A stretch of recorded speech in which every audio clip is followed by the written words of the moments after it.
Hello, everyone. Thank you for joining us in our third episode of Don't Spill the Tea. Tonight, today, He didn't say it. whatever you're watching. Did Avery say it? No, I don't think so.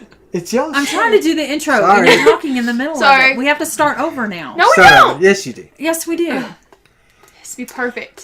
Thank you. Hello, everyone.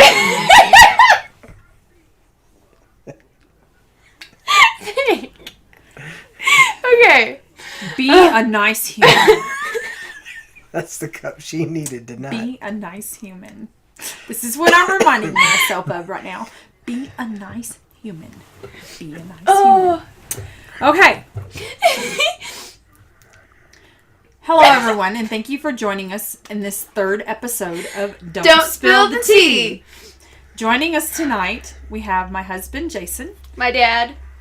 Hello. And we're going to be talking about his occupation as a travel nurse. Okay, let's see. Question 1. First, before... Should I introduce myself? Yeah, introduce yourself. Hey. Yeah, do that. So, my name's Jason, husband to Shannon, dad to Phoebe.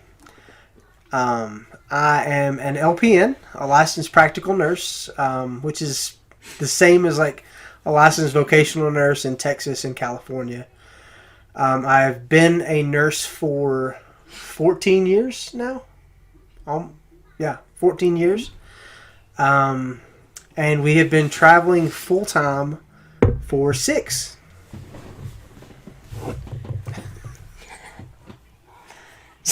She doesn't like her tea. Okay. Well, that one was originally mine. So That one burns me. let's talk a little bit before we get into the questions about the types of facilities that you have worked in. Traveling or just in general? Traveling, because where this focus is nursing. So. Okay. So as far as traveling goes and nursing, I've mostly worked in prisons. I've worked in a lot of prisons in Tennessee and Texas. I've also worked at a Native American clinic and a long-term care facility. Skip it. Okay, we'll start with the first question we received. Amanda asked, how much do you miss your sweet, loving sister? My sweet, loving sister. I didn't know that I had a sweet, loving sister, but I do have a younger, slightly annoying sister. No, I'm kidding. That is probably the hardest part to traveling for me because I miss my sister and her husband and my nephews and mom and Gavin and If you miss Kevin. that one person, somebody's I know. gonna think you forgot all me. my people. I miss all the people. I mean, it's awesome and fun to travel and see different places, but it is hard sometimes to not get to see everybody as much as I'd like to. Yeah. I feel like we get some good quality time with them, though, when we are there. We do. When we do. when we do come in, we get, they take time for us, and we get some good quality time with them when we do go to Tennessee and see our family. Yep. Donna asked, your favorite place and what made it your favorite? So Let's make this a two-part That's question. what I was gonna say. Yeah. Let's talk about the favorite facility first and why it was your favorite facility, and then we'll talk about your favorite location and why it was your favorite location. Okay, so my favorite facility is by far the Indian Health Services clinic in Mescalero, New Mexico. It was fascinating. I got to see a lot of different things. I'd never worked. It was more like a doctor's office type setting, and I'd never worked at a doctor's office up to that point, but it was really neat. It was fast-paced. And I got to see a lot of things that I would have never, ever got to see before. I got to see a real medicine man do his thing, which was awesome and worked. So don't knock it till you try it. But that was easily, hands down, my most favorite place was Mescalero. Okay. As far as places we've stayed, it's kind of a 1A, 1B. It's a tie between here and Leadville because the town is awesome. Getting to be able, the ability to just walk around and not have to drive anywhere. You just walk to town, walk to the grocery store. Everybody's super friendly. It's just that's really neat. I really like Leadville, but 1B would be Cloudcroft. When we stayed up close to Cloudcroft in New Mexico, because Cloudcroft was a really cool town too. Yeah, Okay. New Mexico and Colorado, awesome places. Yep. Agreed. Yeah. Yep.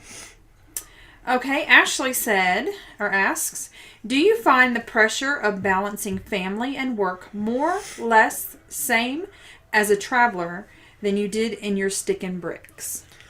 That traveling, it's way easier. I actually have way more family time as a traveler just because of for the pay and the schedule. When I was a regular sticks and bricks type nurse, I worked a lot. I worked 6 days a week most weeks. 2 jobs. Yeah, 2 jobs. So I worked all the time. So family time was, by the time I got home, most of the time the kids were asleep because they had to go to school the next day. I had Sunday off. So I got to see them on Sunday, but Sunday was a lot of catching up on things that I hadn't done the rest of the week because I worked 12-hour shifts. So becoming a traveling nurse, I occasionally work overtime, but most of the time it's a normal schedule. The only downside to Mescalero and where I'm at currently at the long-term care facility here in Colorado is that it's 8-hour shifts. So I have to work more days, which, that means I work 5 days a week instead of 3 or 4, which is like a normal work week. Here in Colorado, I do have an hour-and-a-half drive to the facility one way. So I do spend a lot of time on the road here in Colorado, but the trade-off was really, really expensive RV park close to Denver, or a much more reasonable RV park rate here in Leadville. And a much better location that we much like better location. spending time in. Yeah. So, I don't think we would have really enjoyed spending a lot of time closer to Denver. We probably would have only stayed 3 months and not 6. We wouldn't have been able to do much more in Denver. Like here, we can go places. Denver, we wouldn't have been able to as much. Yeah. Yeah. So this location, although it's further location, family-wise, it's better. Yeah. And I still get 2 days off a week here. So, and every other weekend off. So yeah, we prefer the schedules though where he gets 3 days every other weekend, because 3 days is a great, the perfect amount of time to be able to travel. Yeah, a little bit further. We can distance. go camping, which a lot of people say you live in an RV, you are camping, but no, we're not. No, we have a tent. Yeah, we have a tent. It's a circus tent, but we have a tent. It's about the size of our house, but a little bit smaller, so it's camping. How has, Ashley, once again, how has this lifestyle impacted your dream of becoming a professional falconer? Well, it has completely prevented my dream of becoming a professional falconer. Do you think that's travel nursing though, or your wife? That's my wife. I could probably make it work somehow. I mean, the kids don't really need a room. They could totally sleep in the living room. We can sleep on the couch. No, I'm not okay with turning their kids' room into a aviary. Susie Trace asks, if you couldn't be a nurse, what would you do? I would be a professional falconer. No, I'm kidding. I don't know. a successful journalist of some sort. I think Yeah. I would like that, or a professional Muppeteer. I posted this on the CNA and LPN Travels Facebook page and asked her questions. And I got a question from Shanty. And she's asked, how do we travel? And how do we homeschool? Or how do we school for our kids? So, we have a 42-foot Volante fifth wheel that we pull with a 2011 Chevy 2500. 3/4 ton. We pull it very carefully, and to the best of my ability. So before we got this camper, I had never pulled anything. I take that back. I pulled our car behind the motorhome. The motorhome when we had it, but vastly different. Like, not even in the same ballpark. Yeah, so that's how we travel. It has, 2 super slides and 2 regular slides. Yeah. So, What's a super slide? We homeschool the kids. long. They've done different programs almost every year. We kind of just put together our own system of what we, based on what they're interested in for that year, and of course the courses that they have to have.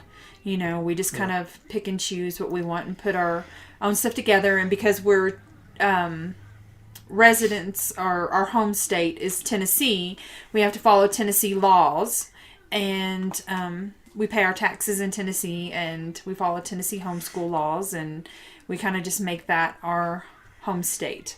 Mm-hmm. How is the experience different for you in working in a facility as a travel nurse versus when you worked as a full-time employee in a facility? So, it's less politicky, I guess. That's not really a word. I'm just there to do a job. Less gossip. Yeah. I don't get involved in Less the gossip. tea. Which I don't get involved in. No spilt tea. It's a lot easier to just stay out of it because I'm a traveler and I don't, depending on the facility and depending on the contract, I'm only going to be there sometimes a month, sometimes 6 weeks, sometimes 3 months. This contract was 3 months. And we extended another 3 because we really liked the area. On that stuff, I'm just there to do my job and come home. Okay. Let's talk about how travel nurses get paid. Well, it varies from company to company and recruiter to recruiter, but typically you have your base hourly pay, and then you get part of your pay in stipends, which for me is like I get a housing stipend and a food stipend. We have a camper that we take places, so I don't have to have housing found for me. We take our house with us, so I get to collect all of my housing stipend. A lot of people, the agency finds housing for them, so they don't get that housing stipend because it goes towards their housing. But they don't have to worry about finding a place. It will be when they get to the city or whatever, they're going to have a place to stay. Where we have to do our own research. We have to hunt. And I think Shannon called 40 RV parks. Yeah. But as far as how close you're going to be. Yeah. As far as taking the housing stipend, the reason why we don't is because we're traveling with kids. It's just much easier and more, we feel like more of a stable life for them to be able to take their house with them, and we're not always packing our stuff in a suitcase and moving from location to location. And that way we get to sleep in the same bed every location. we're always in our own beds and always have our own things with us instead of using things in, cabin or hotel room or something like that. Somebody who is looking into becoming a travel nurse, what's the first step? I went on Facebook onto a group. I can't remember the group. But there's lots of travel nursing groups, and just posted a small thumbnail of my resume. Just like a quick, how many years I'd been a nurse, what type of facilities I'd worked at.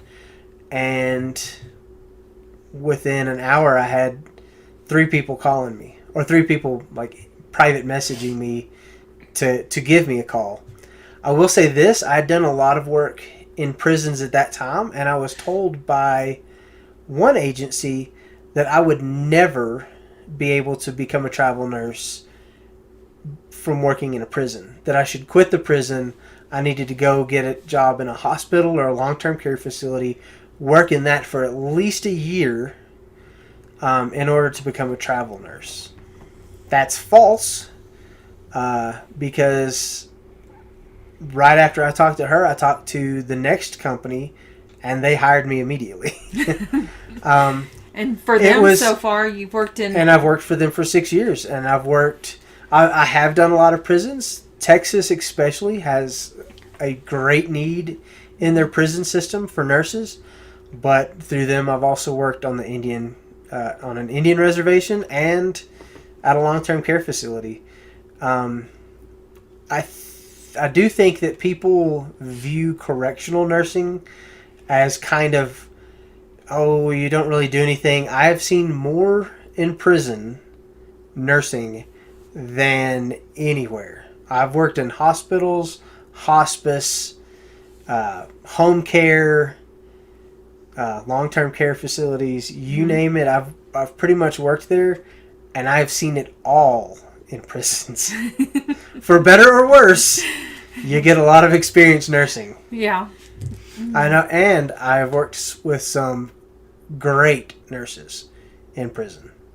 Thank you for joining us. Thank you for having me on your I was podcast. talking to you. I'm let's back up. Thank you guys for having me on your podcast. You're very welcome. You're part of it now. You'll be a regular.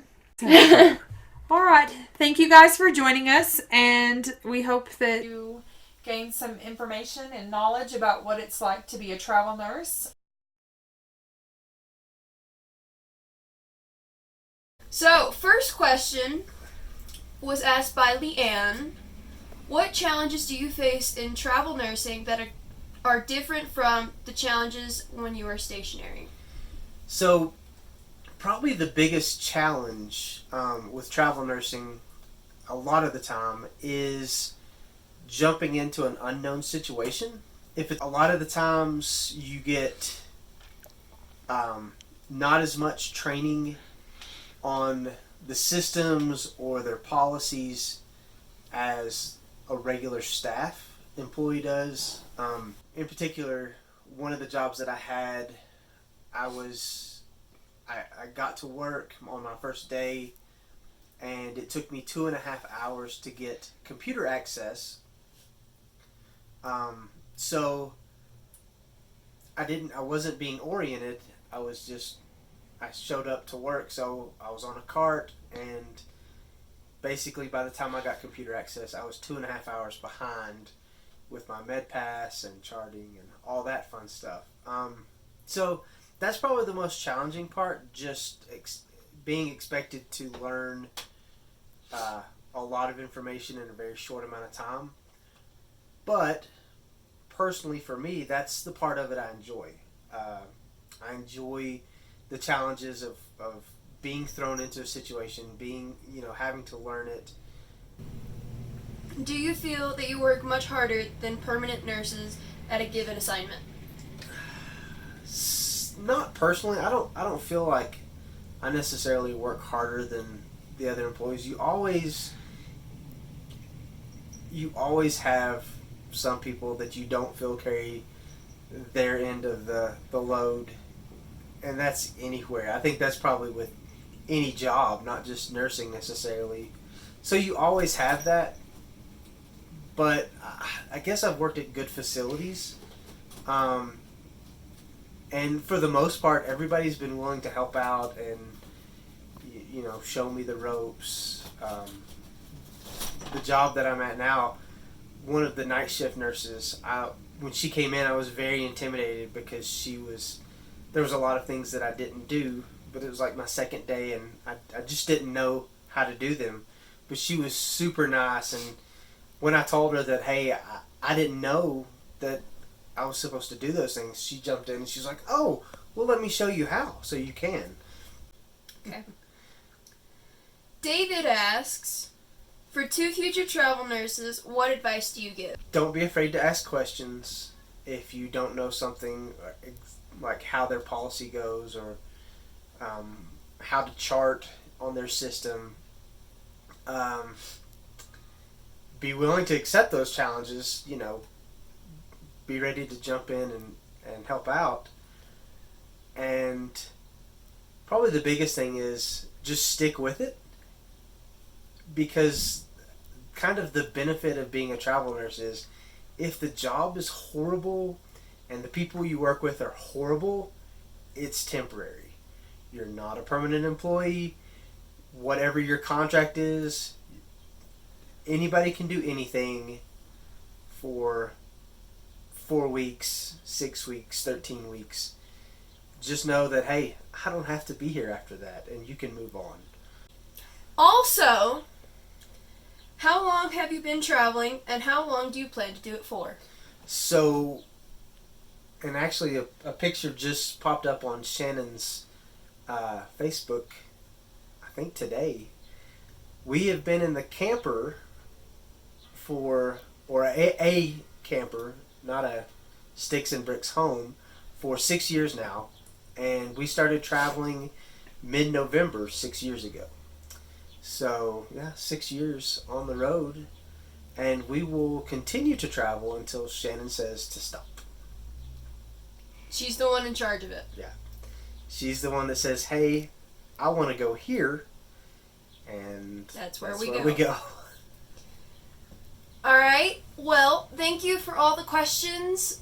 I hope you enjoyed this episode of Don't Spill the Tea, Episode 3, with Jason, my dad, and next episode should be with Nora. We're thinking about doing life lessons, and y'all ask her questions, and we'll see and advice, and we'll see how that goes. But yeah, thank you. Like, comment, subscribe, share, all those fun things. Bye.